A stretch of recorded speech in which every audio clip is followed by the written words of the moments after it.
This exercise is the squat. More specifically, it's the body weight squat.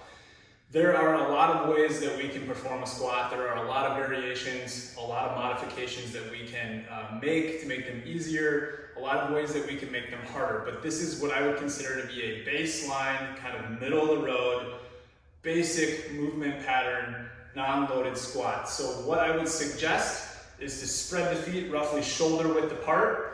I prefer to have my toes facing straight ahead. You can also externally rotate or point your toes out just slightly. But again, if you can, let's go shoulder width apart, toes facing forward. The first movement with the squat, this is a heavy knee dominant flexion and extension exercise along with the hips, but it's mostly a knee dominant exercise. So the first movement here is you're pushing the hips back slightly. The knees are already starting to flex. They're starting to push forward slightly.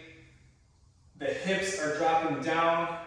My spine is tall. My eyes are forward. I'm going as low as I possibly can without punching forward like a turtle. I'm not extending too far. I've got my weight evenly distributed over the midfoot, the hind foot, and a little bit of the forefoot. But most of my weight is being pushed through that midfoot area. Spine is nice and tall. Again, lots of flexion and extension at the knees. Lots of flexion and extension at the hips. Chest is tall.